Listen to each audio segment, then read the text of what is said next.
The holiday season is finally here. Vacation days are being employed, crummy retail and food service jobs are being quit in the promise that a better one will be found next year, and now it's time to settle in for the most joyous time of year, right? Wrong.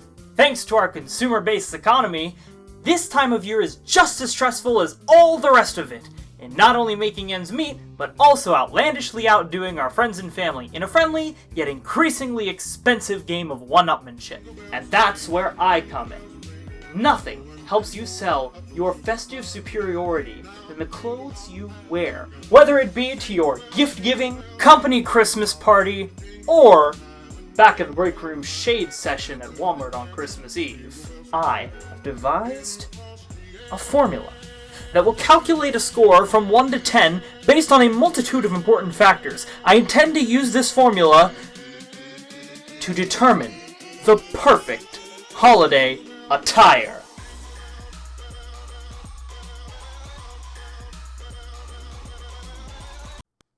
The criteria, which will each be rated on a scale from 1 to 10 for an aggregate score, are as follows. 1. Generality. Can I wear this piece of attire to both a Christmas office party and a Christmas frat party? Points up to 5 will be awarded based on the appropriateness for each situation. 2. Survivability. Not only a measure of how comfortable is this piece of clothing I'm wearing, but also, if I am thrown out of said party, will I survive in the harsh winter cold long enough for my Uber to pick me up? 3. Giftability. If I were to wear this shirt once and then bury it in an attic for 10 years before digging it out again, could I ostensibly then gift it to someone? A measure not only of how well it will hold up physically, but also culturally. 4. Is this piece of clothing tactfully tacky, or is it brash, offensive, and generally an affront to whatever higher power made it, and possibly you? Which brings us to our 5th and final category. Now this one is a little bit special. This category is panache, a criteria which is only met if I can wear this piece of attire and boldly declare, I'm the Santa Claus. Bitch. Take this sweater, for example. The idea of a cat pun on a sweater applies to literally any target demographic and will not stop being culturally relevant soon, earning it high scores for generality and giftability. It is practical to wear in the cold, although not very tacky or comfortable, earning it average scores in practicality and tact, but leaving it low in panache, as you probably couldn't be Santa wearing this. Immediately apparent contenders for worst holiday attire are the dress sweaters. Of the two I found, they're mostly bland on decor, but what is an absolute no-go is the lack of survivability. If you were thrown out of a party into the winter cold, you would very likely succumb to frostbite on your arms, which lack sleeves, legs, which likely lack pants, and everything else will follow suit. Both earned an aggregate score of 5.6, though one earned more points in panache and the other in survivability, for including a hood. Which brings us to the bulk of our categorization, which was Christmas sweaters. Many were contenders based on their aggregate scores, each individually ranked based on the quality of materials, appropriateness of material for social settings, and Santability. The irony of this shirt is great. It includes a hood for survivability, it's red and white, but the balls dangling from it are a little bit prone to falling off the shirt. This sweater is great if you're a suburban white mom who doesn't mind the sequins falling off after the first 10 minutes of her Christmas party. This sweater oozes with panache, but lacks any form of long-term survivability. The flashing lights on this sweater may attract predators. Who doesn't love a subtle reminder that capitalism will slowly envelop everything you love until it is nothing? As a return gift to the creators of this sweater, I will give them my opinion, which is, stop making slogan wear. A nice color scheme goes a long way, and Stitch can boldly say that he is the Santa Claus bitch, if he weren't so nice. Another cat sweater that just isn't as bold as the first one. Where is the panache? Well, the last one didn't have much either, but this one gives less of an attempt.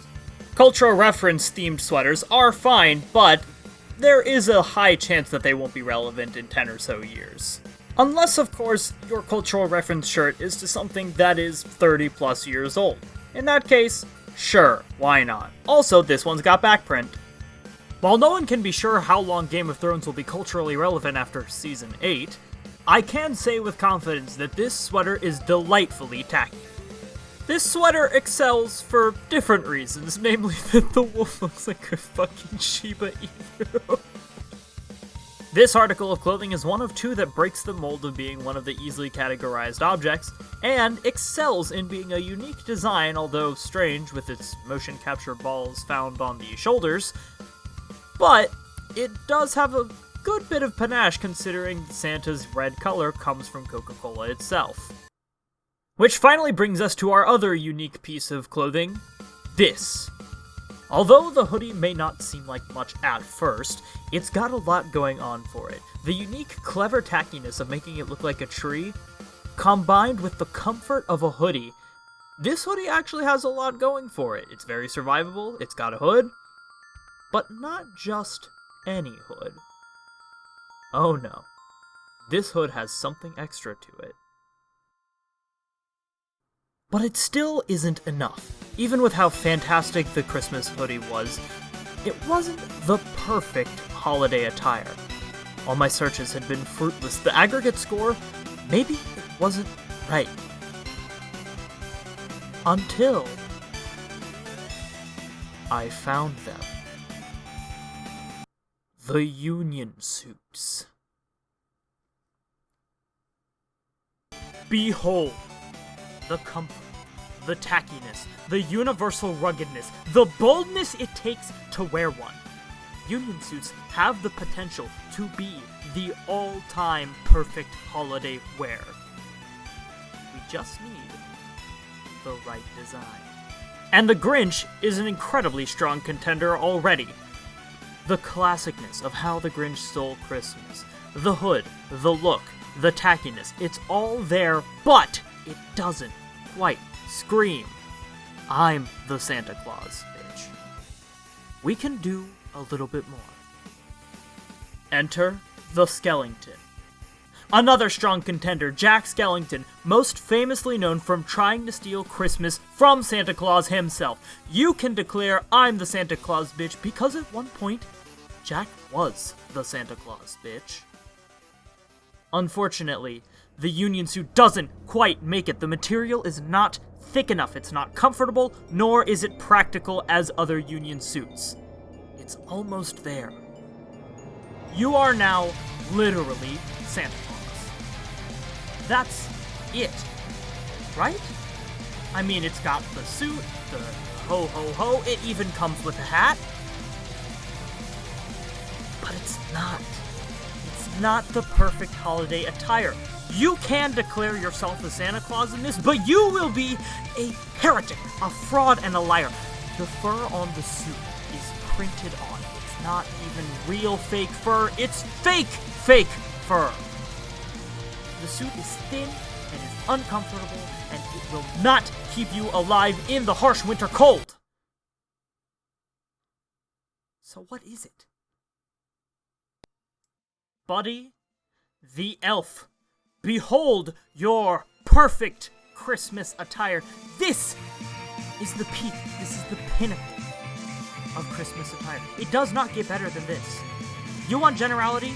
Talk to anybody in the past 30 years who has not seen Buddy the Elf. I guarantee you, you won't be able to find them. Why? Because they don't exist. Everybody has seen Elf. Everybody on this goddamn planet has seen Elf. The universality is there. The survivability, Buddy the Elf walked from the North Pole to New York in this outfit and didn't fucking sweat it. If he can do that and you die in this, that's on you. Tack.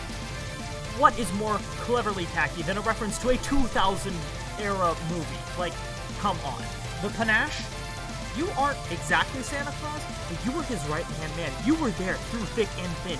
If Santa Claus one day up and died, you could say I'm the Santa Claus because nobody else is as qualified as I am. This is it. We've done it. I've done it. I have cracked the perfect holiday attire. I can die now.